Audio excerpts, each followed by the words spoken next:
I'm a country boy. My name is Bill Carlson. I have an associate degree in animal husbandry, and all I ever wanted was to own my own feed store and raise a family. After finishing junior college, I married my high school sweetheart, Janice. We grew up together, and she was the only girl I ever imagined myself living with. She was a pretty brunette and had a nice body even after having 2 boys. I was proud to have her as my wife and would do anything for her. Janice had one problem. She envied people who lived the high life. She read the society pages in the paper and subscribed to all the magazines that covered the beautiful people. When she went to the dentist's office, she would read the automobile magazines and was familiar with all the fancy cars. She knew all the designers and their clothing lines. She wanted to be someone more than anything, and I wasn't able to provide that for her. I took a job in Omaha at a fancy feed store that catered to the yuppie trade. This allowed us to be closer to the big city, and I could still work at what I loved. I liked my job and was good at it. I was able to give the customers special treatment, and the company rewarded my efforts by giving me flex time. Janice liked living in the city better than country life, and was happy for a while. When she decided to go to work, we had to start putting the kids in daycare, but they didn't seem to mind. Janice got a job with a medical equipment firm called Gilbert Medical. They manufactured syringes and other medical supplies. It was an office job, and she seemed happy because it allowed her to dress up and meet people who weren't farmers. She worked hard and seemed to lose interest in our home life. I ended up taking care of the boys most of the time. I would drop them off at the daycare center and pick them up after work. I fed them, got them ready for bed, made the meals, and cleaned the house most of the time. She did the laundry, taking care that all her clothing was ironed perfectly. We had been putting money aside every month so that, down the line, I would be able to buy my own feed store. Now, it seemed even with her working, we were no longer able to save anything. The daycare took some of the money, but most of it was going for trips to the beauty shop, nail salons, and expensive clothing stores. I had a hard time understanding how we could have 2 jobs and save less money. She refused to discuss it and became very defensive and upset when I brought it up. After a while, I stopped even mentioning it. However, I did open another savings account, which I kept separate. She started working overtime, having private phone calls, and becoming less attentive in bed. She wanted a newer and fancier car, and even talked about getting breast implants. There was no doubt in my mind that my wife was having an affair. I may be a simple country boy, but I wasn't dumb. At this point, I didn't even want to save the marriage. I just wanted to get everything straightened out and move on before it was too late. It was hard to pin anything down because I didn't associate with the people she worked with, but I was pretty sure that if something was going on, it was with somebody at work. I worked with a couple of good guys. They were not very educated, but they worked hard. My job may have been their boss, but I never played the boss card. The work always seemed to get done without having to order them around. Everyone knew what was required, and we all worked together. The guys appreciated this, and it made for a good relationship. Roy and Freddie were going to be valuable allies in my plan. I had noticed on Wednesdays that Janice always put on fancy underwear and her best outfit. She seemed to take more time getting ready for work. I figured that would be a good time for me to start. I told the guys what was going on, and they arranged to take care of my deliveries and appointments that day. I parked by the entrance to the Gilbert Medical Plant parking lot. It gave me a good chance to catch up on some technical reading that I was behind on. At about 11:00 a.m., Janice came out and got into her car. She wasn't too hard to follow, and in a few minutes, she parked at the Holiday Inn lot. She parked at the west end of the lot, far from the office. A few minutes later, a guy pulled up in a red Corvette and parked at the east end of the lot. I didn't recognize the car, but when he got out, Janice got out of hers. They walked to an outside room on the first floor, number 117, and then they went in. He already had the key. My heart dropped, and I felt a little sick in the stomach. All I did was confirm my suspicions. I had no idea what I would do next. I decided to leave and go back to work. I would take my time planning my next step. Before leaving the parking lot, I got out of the truck and snipped 2 of her valve stems with my baling wire cutters, one in front and one in back. I was a little pissed off. I don't know why I didn't clip a few of his also. The rest of the day dragged on extremely slowly. I picked up the kids after work, went home, and fixed supper. When she came in, I asked how her day was, and she said okay, except that she had a flat tire. One of the guys at work changed it for her. Nothing else was ever said about it. The next morning, I drove by the plant after dropping the boys off at the daycare. It didn't take me long to locate the red Corvette. As luck would have it, the guy had a reserved parking spot with a sign. I wrote it down. Ken Beam, distribution manager. Roy's wife also worked at Gilbert in the personnel department. By that afternoon, I knew everything there was to know about good old Ken. The most important thing was that he was already married. He had received a reprimand for making sexual suggestions to one of the employees and had a few problems with his expense accounts. I got his address, phone number, cell phone number, and even his SSN. But I didn't know what I would do with this information. He was married for 8 years, and his wife's name was Amy. We put in a good day's work, and Roy, Freddie, and I had time for 1 beer before I had to get the kids. I still wasn't sure what I was going to do, but I was sure it would come together soon. I was trying to stay calm and logical about the situation, but I was really getting madder and madder every day. Once in a while, I found myself silently crying. I was hurt and felt like I couldn't fix myself. Having to live with Janice was getting more difficult for me. I just wanted it to end. I got another lucky break the next day when I remembered that one of my best customers, Marge Gilbert, was the wife of the Gilbert Medical Company president. I never met him, but she and I got along great. I was being especially friendly with Marge, trying to figure out if I could use our relationship to my advantage, when Marge's daughter Cindy came over. Cindy was in her last year of vet school. Marge went into the barn to do some work, and Cindy and I talked for about an hour. I enjoyed my time with her and felt a little guilty after I left. But it passed quickly. That weekend, I spent some time in the garage doing some welding. I took a small piece of flat steel and welded 4 sharp points to it. I made the points out of concrete nails so that they were really hard and stiff. The plate was about 6x6, and it was going to be my first step at getting my revenge by harassment. I saw Marge again on Tuesday. I was moping around a little while unloading the order, just not my jolly self. It got her attention. "Bill, what's the matter today? Why so gloomy?" "I have some personal problems, Marge. Sorry I'm not good company today. Let's get some coffee, and you can tell me about it." We walked back to the house and sat down in the kitchen. It looked like the inside of a restaurant. Everything was stainless steel and granite. It was like a magazine. I thought to myself, Janice would love this. Marge set the coffee down and leaned forward. "Well, how can I help you?" "Marge, I don't know unless you tell me the problem." I really didn't want to talk to her about it, but finally decided maybe it could help. My wife, Janice, works at Gilbert Medical, and I think she is being coerced into having sex with one of her bosses, but I can't prove anything. "Why do you think this is going on?" "Little things mostly, but last week I found them both together at the Holiday Inn. My wife doesn't realize I know, and I don't know how to bring up the subject. I don't know if this is something she is being made to feel obligated to do, or if it is something she wants to do. Our family life has deteriorated to the point where she doesn't seem to care about the children or me.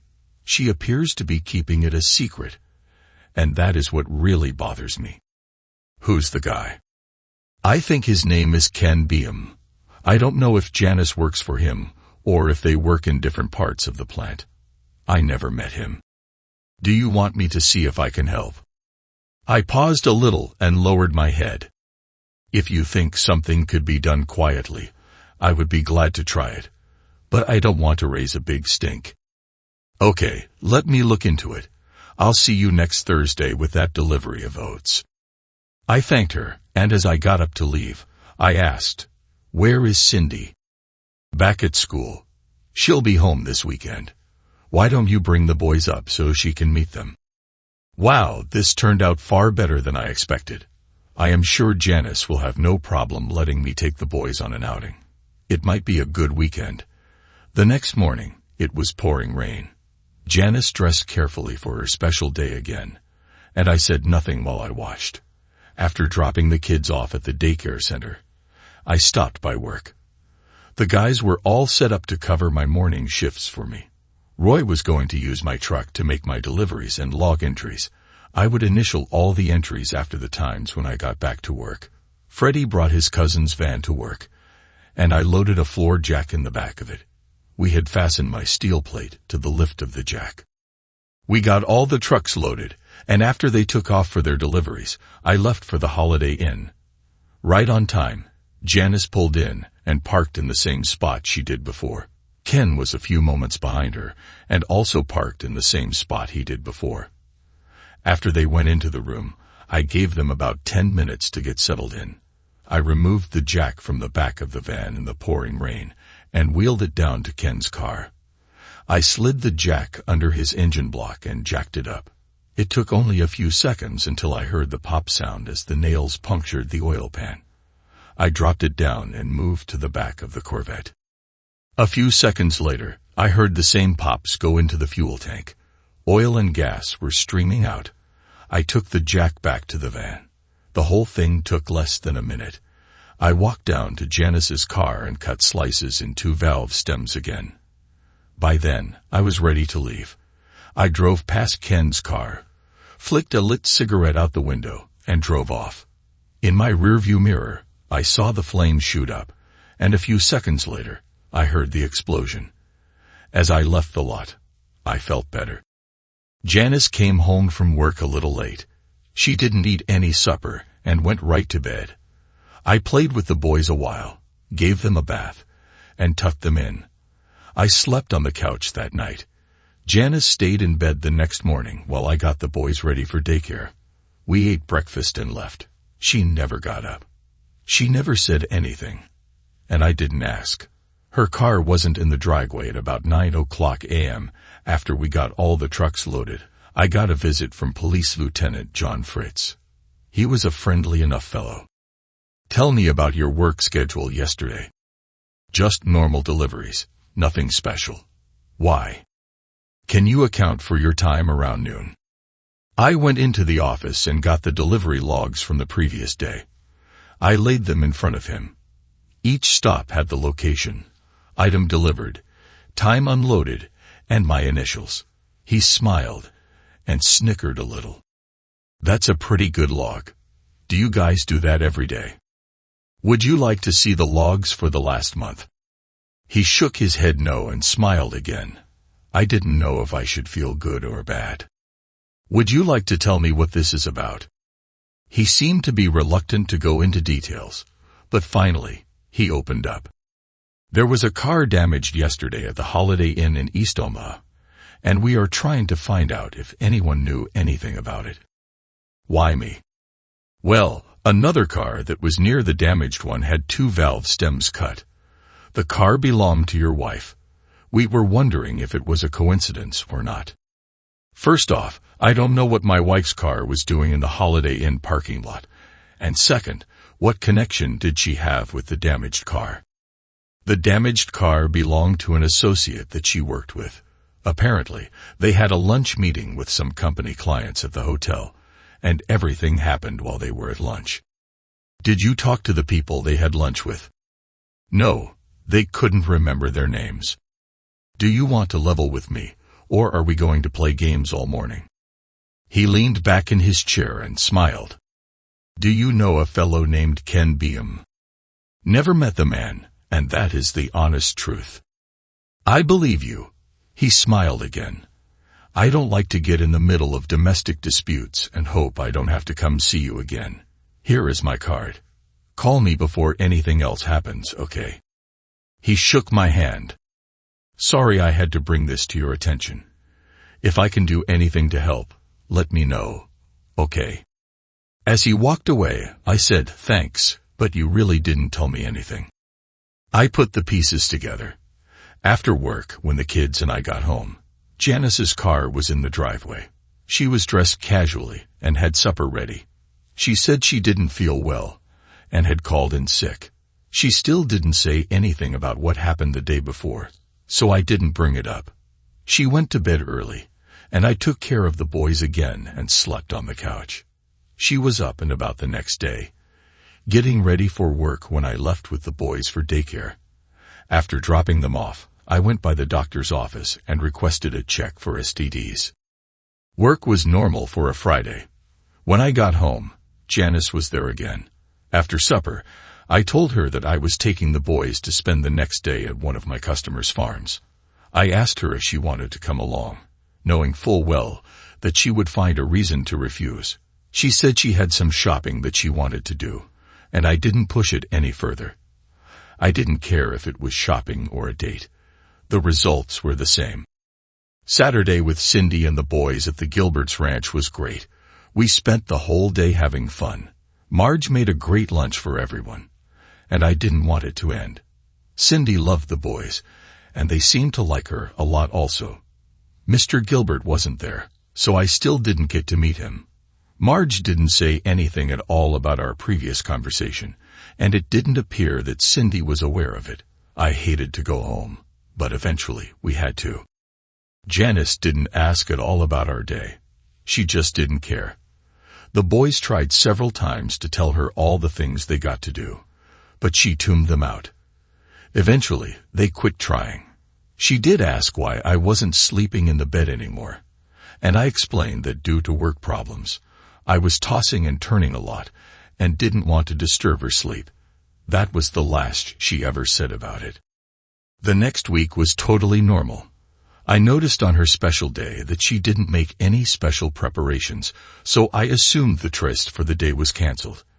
That was fine with me, because I had a lot of work to catch up with. I stopped in to see a divorce lawyer that I had heard about, and she gave me some handouts and brochures with lots of information. She had some fill-in-the-blank forms that looked interesting. Everything was back to normal till next Wednesday. She started off with a morning shower, and then carefully did her hair. She had new black sexy underwear and a new perfume. It even looked like new shoes. I was being careful not to let her see me looking, and I rushed out with the boys. I was sure this was going to be a date day.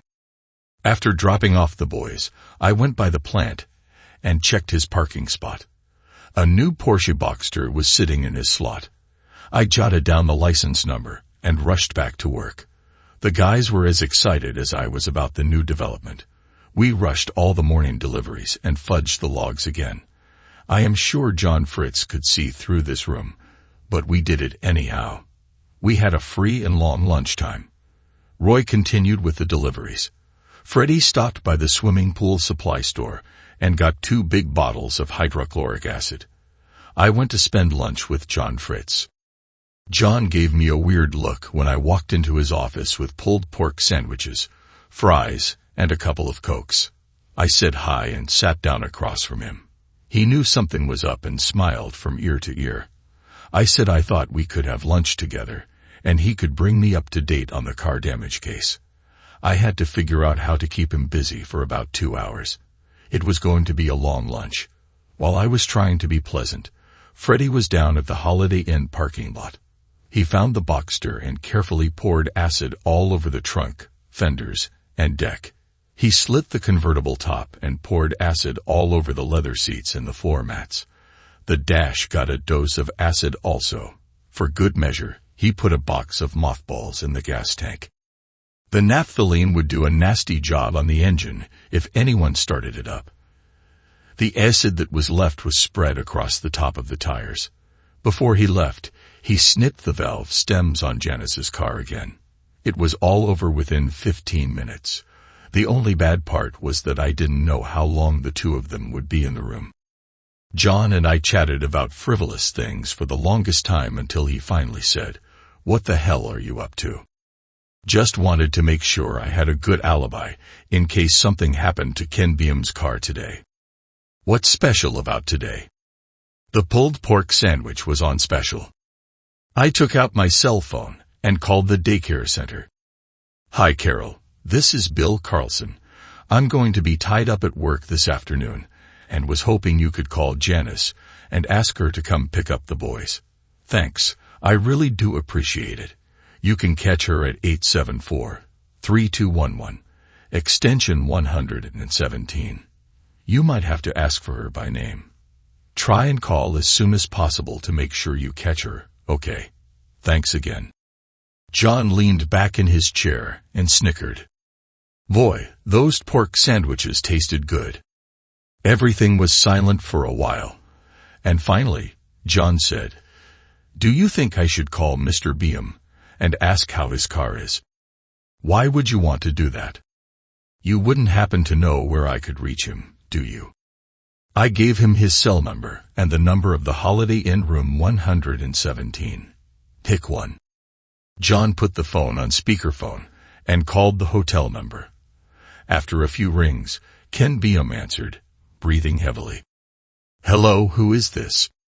Mr. Beam, this is Detective Fritz. I was calling to let you know that we still don't have any leads on who damaged your car. Why are you calling here? How did you get this number? I am a policeman, Mr. Beam. Did you get a new card yet? Yes, I did. Why are you asking? Just wanted to make sure that we didn't have a repeat of the last incident. Is the car with you now? Yes, it's out in the parking lot. Is it okay? Let me check. We could hear Ken mumbling in the background as he checked the parking lot through the window. There were a few squawks and a low moan. He came back on the phone. Something doesn't look right. I'll have to get dressed and go check. I'll call you right back. Okay, but Mr. Beam, why aren't you dressed now? None of your damn business. I have to go. They both hung up. John looked at me and smiled. Happy? Of course. Look, I have to get back to work. If you have any questions, call me, okay? Maybe we'll have lunch again next week. I hope not. This will have to end soon before somebody gets hurt. I went back to work. Roy had the logs in shipshape condition, and Freddie had dumped the acid bottles where they wouldn't be found. Tonight at home would be interesting. Janice had picked up the boys but said nothing and went to bed early again. John came to see me the next day. He explained all the damage done to the car, and that Ken's insurance was pinning since the Corvette incident. The car was totaled. He was out over $60,000. Ken insisted that I had something to do with it, even after John told him that I was with him when it happened. Of course, John knew I had a part in it but couldn't prove a thing, and I don't think he wanted to. I don't know how Janice was getting her tires fixed. I never asked, and no one ever volunteered. Since Janice had never come clean about the whole situation, I decided it was time to end it all. My STD test came back okay. I had filled out the paperwork for the lawyer to get started on the divorce. I was planning on going out to the Gilberts' ranch this weekend with the boys just in case Cindy was there. If not, we would spend the day with Marge. The only loose end was that I still didn't have any proof of the extramarital sex. The weekend was good. Cindy was there, the kids were ecstatic, and we all had a great time again. We were like a family. I really missed that. And so did the boys. Cindy still didn't know anything about what was going on, but at least she didn't ask. Before I left, Marge winked and said, "Everything will be okay." I was offered a new position about 100 miles away. It was for more money, a better job, and the option to buy into the business in a few years. It was perfect. The only bad point was that we would not be near Cindy. The next Wednesday, Janice did her dress-up thing again. I don't know what her boyfriend was using for a car, but she was definitely getting ready for another visit with him. I assumed they were still going to the same place. I was going to have to do something, but I really hadn't planned ahead for it. The guys and I were trying to figure out what to do when Marge Gilbert drove up. She motioned for me to come over and told me to get in the car. She didn't say anything but just drove down to the plant. She parked in the back, and we went in by a private entrance straight to Mr. Gilbert's office. Marge went through the introductions, and his secretary brought us all coffee. We talked about frivolous stuff for a while. And finally I said, "Did you bring me here for a reason?" Mr. Gilbert laughed. "It is time to bring the show to a close. Marge has briefed me on what is going on, and I had a little in-house investigation done. As soon as everything is in place, we will get started. We should have all the information you need by the end of the day. If I do anything to embarrass you, Bill, I apologize ahead of time. It is not my intention to do anything to hurt you." We chatted a little more to kill time, and Marge could see me smile when the talk turned to Cindy. I was trying not to be obvious about it, but I did a poor job. The phone rang, and everyone's ears perked up. "What's going on?" "Okay, thanks for the call. You know what to do now, right?" Mr. Gilbert smiled and said, "Okay, everything is in place. We can get started. Ken and your wife are in their regular room at the Holiday Inn. Ken drove a company vehicle to get there. That is against company policy, so it is being brought back to the plant right now. I am sorry to say, but I think your wife also has a couple of flat tires. It appears to be some type of tradition." He put the phone on speaker and dialed the room. "Ken, this is Mr. Gilbert. Sorry to disturb you, but I have to discuss a very important matter with you." Ken sort of stuttered and stammered a little. "Yes, okay. No problem. How did you get this number?" "Ken, that's not important. But what is important is that the legal department was notified of a possible sexual harassment situation. It is necessary for me to get correct answers here, Ken. So listen carefully. Is there a female company employee there with you now?" There was a pause and some background conversation that we couldn't make out. "Yes, sir, there is." "Ken, is she there of her own free will, or is she there because of some coercion or threatening on your part?" "No, sir, absolutely not, sir. There was no coercion of any type at all. She is here of her own free will. I didn't force her to do anything." "The sex is all consensual then?" "Yes, sir, absolutely. It's all consensual." "That's great, Ken. Thanks. That's all I needed to hear to straighten this mess out.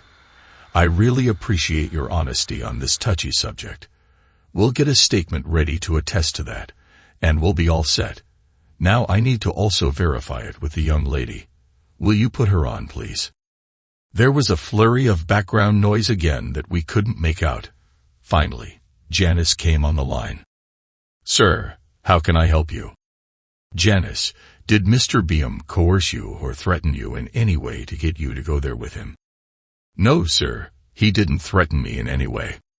"That's good to hear. Then the sex was consensual, and you were not intimidated in any way. Is that correct?" There was a pause again and lots of muffled speaking. Janice came back on the line. "Yes, sir, it was consensual." "That's good to hear. When you and Ken get back to the plant, we will have the statements ready for you to sign. Can you put Ken back on, please?" "Sir, how did you know my name?" "Don't worry about it, Janice. It's not important." After Ken came back on the phone, Mr. Gilbert told him to return to the plant so they could sign the papers in the legal department.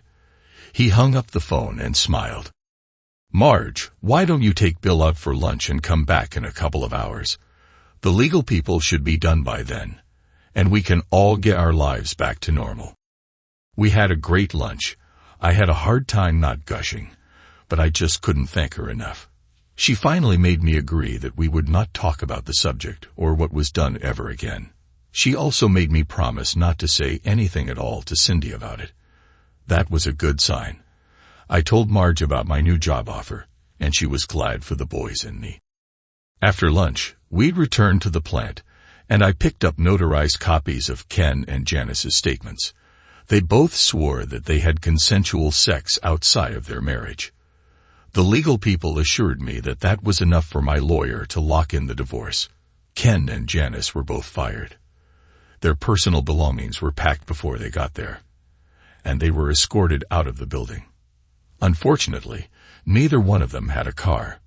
Marge gave me her car to use and said I could return it the next day. I dropped the papers off at the lawyer's. She made me several copies of each one. I sent a copy to Ken's wife.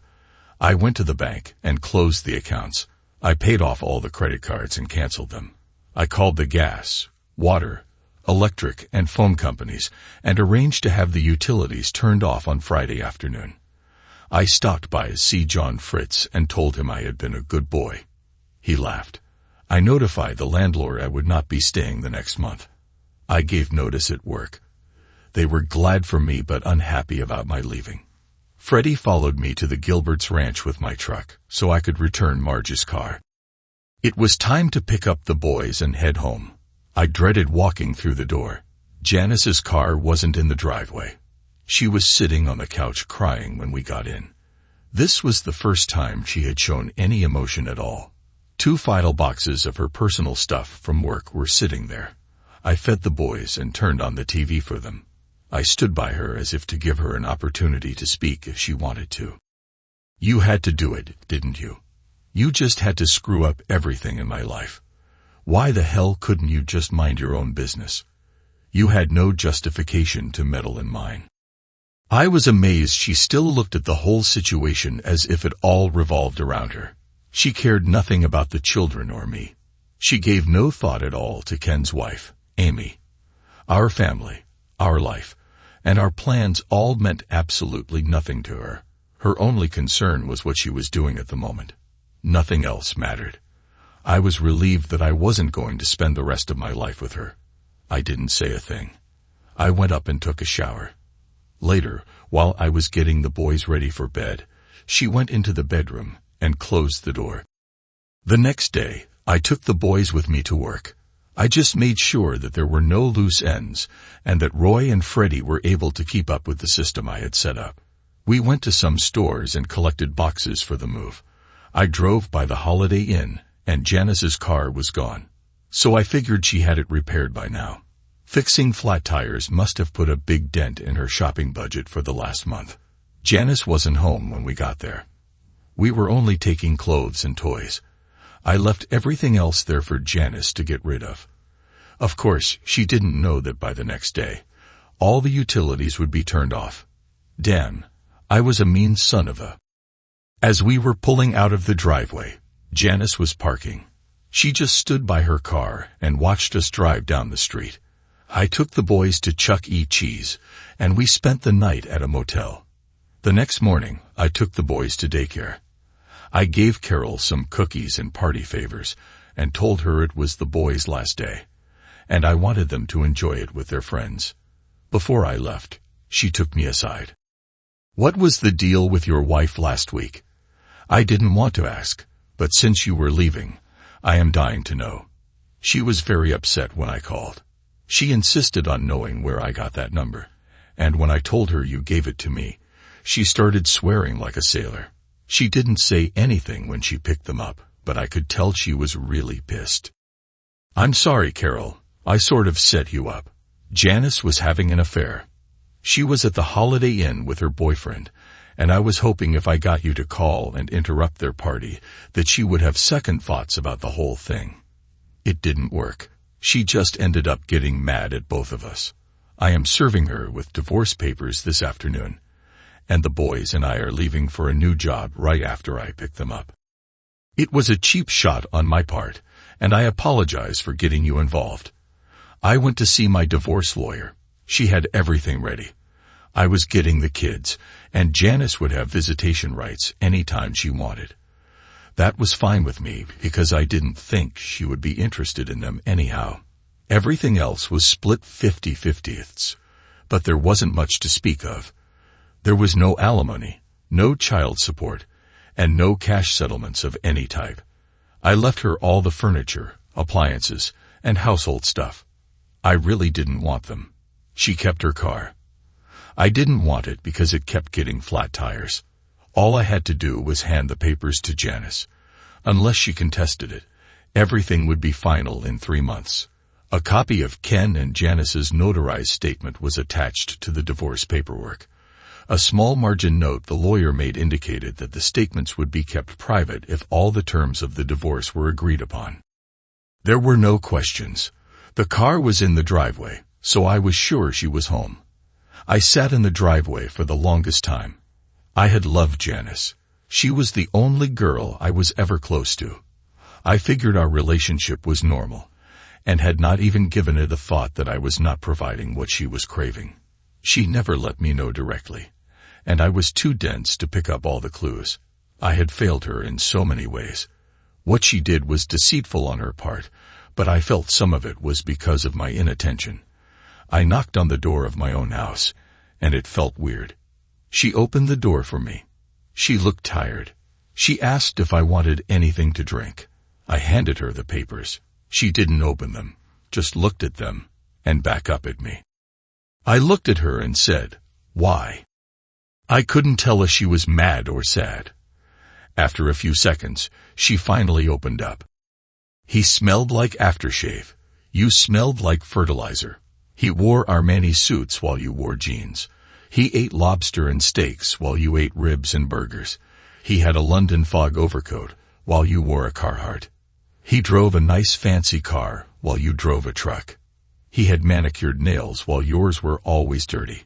He had a real job, and you were still just a farm boy. Is this enough for you? I can go on all day if you like. I was hoping for a life that you couldn't give me.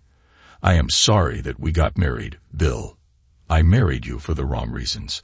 I should have realized that you would not be willing or able to give me what I really wanted. I saw you as a means of getting away from my parents and didn't think far enough ahead. I am truly sorry for that, but can't change the way I feel. I love my children, but I regret having them. I know that sounds terrible, but I do not seem to have a motherly instinct. I was hoping that by finding someone who could fill the empty holes in my dreams, I would feel satisfied, but it just made me less satisfied with my present situation. I am sorry I misled you. I am sorry I was a poor mother to my children. I'm not sorry for chasing my dreams and looking for something better. What about his wife? What about your husband? What about your children? What about your family? Her demeanor seemed to change immediately. My questions made her mad, and she no longer appeared to be sorry for her actions. I don't give a damn about any of that stuff. It's my turn. I want to live the life I always dreamed of. A farm boy husband and 2 dirty-faced, snot-nosed kids don't do anything to help me get there. I got your damn papers. Now just leave so I can get on with my life. Well, that made things easy. I just turned and walked out. When I picked up the boys, Carol said to let her know if I needed her to make any more phone calls. I called the utility companies and told them not to disconnect till the end of the month. I guess I felt a little sorry for her. The divorce was final in 3 months. I never heard a thing from Janice. The lawyer said everything went smooth as planned. My new job was great. However, I missed out on getting a chance to buy the business. Somebody else got it, along with a quarter section of prime land attached to it. My boss said they were going to turn it into some kind of horse breeding farm. My job was safe, but my chance at owning my own place took a setback.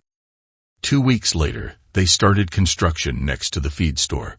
We were all trying to guess what was being built, and finally, one of the guys asked the site engineer. It was a vet clinic for large animals. I thought that was interesting, but dismissed it as wishful thinking. They got the whole building up in less than 60 days. The new owner was due to show up Saturday. The boys and I went by on the way to lunch. I was a little curious. All of a sudden, both the boys started yelling, "Cindy! Cindy!" There she was, looking better than ever. Marge was with her. Cindy had gotten her vet degree and wanted to raise show horses while running a large animal clinic. She was showing the boys around the new building while Marge and I talked. We all went to lunch together, and Cindy told us that she was also building a new house on the property so she could be close to her work. The boys and I were grinning ear to ear all the way home that night. 5 years later, Cindy was raising beautiful horses. Her clinic was a big success, and I had just opened my 6th feed store. The boys had 2 baby sisters that they adored. My mother-in-law, Marge, and Mr. Gilbert come by every weekend. I never learned what his first name was. Janice never came to visit the boys. Thanks to everyone who took the time to listen to today's stories. If you enjoyed it, please consider liking and subscribing if you haven't already. Feel free to share your thoughts on the events in the comments below. Take care.